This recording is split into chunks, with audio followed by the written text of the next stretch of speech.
Gaza നഗരമായ Rafale Israel പ്രതിരോധ സേന നടത്തുന്ന കരയുദ്ധം മറ്റൊരു കൂട്ടക്കൊലയിലേക്ക് നയിച്ചേക്കാമെന്ന് UN മുന്നറിയിപ്പ്. UN മനുഷ്യത്വ കാര്യങ്ങളുടെ ഏകോപന ഓഫീസ് കഴിഞ്ഞ ദിവസം ഇക്കാര്യം വ്യക്തമാക്കി. ഏത് ഗ്രൗണ്ട് ഓപ്പറേഷനും കൂടുതൽ കഷ്ടപ്പാടുകളും മരണവും ഉണ്ടാക്കുമെന്ന് OCHA വക്താവ് ജെൻസ് ലാർക്കെ കഴിഞ്ഞ ദിവസം ജനീവയിൽ മാധ്യമപ്രവർത്തകരോട് പ്രതികരിച്ചിരുന്നു. ഗാസ മുനമ്പിലെ തെക്കേയറ്റത്തുള്ള നഗരത്തിലെ പരിസരത്തോ അഭയം പ്രാപിച്ച 1.2 ദശലക്ഷം പലസ്തീനികളെ ലക്ഷ്യമിട്ടുകൊണ്ട് അദ്ദേഹം ഇത്തരത്തിൽ പരാമർശിക്കുകയുണ്ടായി. ലോകാരോഗ്യ സംഘടന കഴിഞ്ഞ ദിവസം സമാനമായ പ്രസ്താവന പുറപ്പെടുവിച്ചിരുന്നു. കരയിലുള്ള ഏതൊരു സൈനിക നടപടിയും ഒരു മാനുഷിക ദുരന്തമായി മാറുമെന്ന് പറഞ്ഞു. പലസ്തീൻ എൻക്ലേവിൽ ഭീകര സംഘടനയെ ഹമാസ് തടവിലാക്കിയ ബന്ദികളെ മോചിപ്പിക്കുന്നത് വരെ നടന്നുകൊണ്ടിരിക്കുന്ന ചർച്ചകളിൽ നിന്ന് എന്ത് സംഭവിച്ചാലും റഫയുടെ അധിനിവേശം മുന്നോട്ട് പോകുമെന്ന് ഇസ്രായേൽ പ്രധാനമന്ത്രി ബെഞ്ചമിൻ നെതന്യാഹു വ്യക്തമാക്കിയതിന് തൊട്ടു പിന്നാലെയാണ് 2 UN ഏജൻസികളിൽ നിന്നുള്ള അഭിപ്രായങ്ങൾ. നെതന്യാഹു കഴിഞ്ഞ ദിവസം ഇത് സ്ഥിരീകരിക്കുകയും ചെയ്തു. ഇസ്രായേൽ സൈന്യം റഫേൽ പ്രവേശിച്ച് അവിടെയുള്ള ഹമാസ് ബറ്റാലിയനുകളെ ഇല്ലാതാക്കും. ഒരു കരാറോട് കൂടിയോ അല്ലാതെയോ സമ്പൂർണ്ണ വിജയം നേടുന്നതിന്, കൂടാതെ ഗാസയിൽ തുടരുന്ന ആക്രമണങ്ങളിൽ പ്രതിഷേധിച്ചുകൊണ്ട്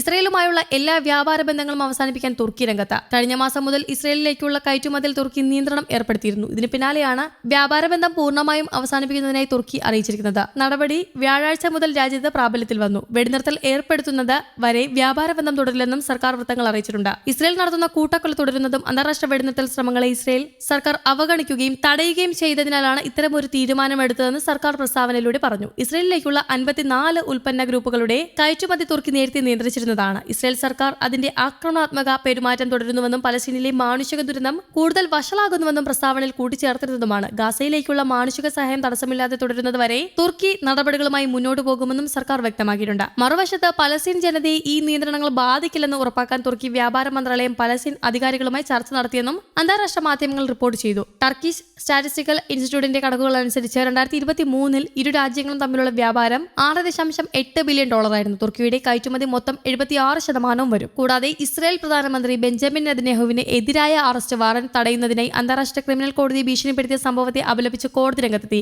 ICC അറസ്റ്റ് വാറന്റ് പുറപ്പെടുവിക്കുമെന്ന വാർത്തകൾക്ക് പിന്നാലെ US ഇസ്രായേലും കോടതിയെ പരസ്യമായി ഭീഷണിപ്പെടുത്തി കഴിഞ്ഞ ദിവസങ്ങളിൽ രംഗത്തെത്തിയിരുന്നതാണ്. സ്വതന്ത്രമായും നിഷ്പക്ഷമായും പ്രവർത്തിക്കണമെന്ന റോം ചട്ടത്തിന് അനുസൃതമായി എല്ലാ പങ്കാളികളുമായും ക്രിയാത്മകമായാണ് കോടതി ഇടപഴകുന്നത് എന്ന് ICC അഭിഭാഷകരും പറഞ്ഞു. എങ്കിലും ICJയുടെ സ്വാതന്ത്ര്യത്തെ ദുർബലമാക്കുന്നതിന് വേണ്ടി ചില വ്യക്തികൾ കോടതിയെ ഭീഷണിപ്പെടുത്തുകയാണെന്നും അദ്ദേഹം കൂട്ടിച്ചേർത്തിരുന്നു. പ്രതികാര നടപടി ഉണ്ടാകുമെന്ന് ഭീഷണിപ്പെടുത്തിയാലും കോടതിയുടെ അധികാരപരിധിയിൽ വരുന്ന കാര്യങ്ങളിൽ അന്വേഷണം നടത്തുക തന്നെ ചെയ്യും. കോടതിയെ ഭീഷണിപ്പെടുത്തുന്നത് റോം ചട്ടത്തിന്റെ ആർട്ടിക്കിൾ 70 പ്രകാരം കുറ്റകരം തന്നെയാണ്. ഉദ്യോഗസ്ഥരെ അവരുടെ ചുമതലകളിൽ നിന്ന് വിലക്കുന്നതും ഭീഷണിപ്പെടുത്തുന്നതും നിയമവിരുദ്ധമാണ് എന്നും അഭിഭാഷകൻ കൂട്ടിച്ചേർത്തു. കോടതി അതിന്റെ ചുമതലകൾ നിർവഹിക്കുന്നതിൽ നിന്ന് തടസ്സപ്പെടുത്തുന്നത് നിർത്തണമെന്നും ICC പുറത്തിറക്കിയ പ്രസ്താവനയിലൂടെ അറിയിച്ചു. News desk Kerala Kaumudi.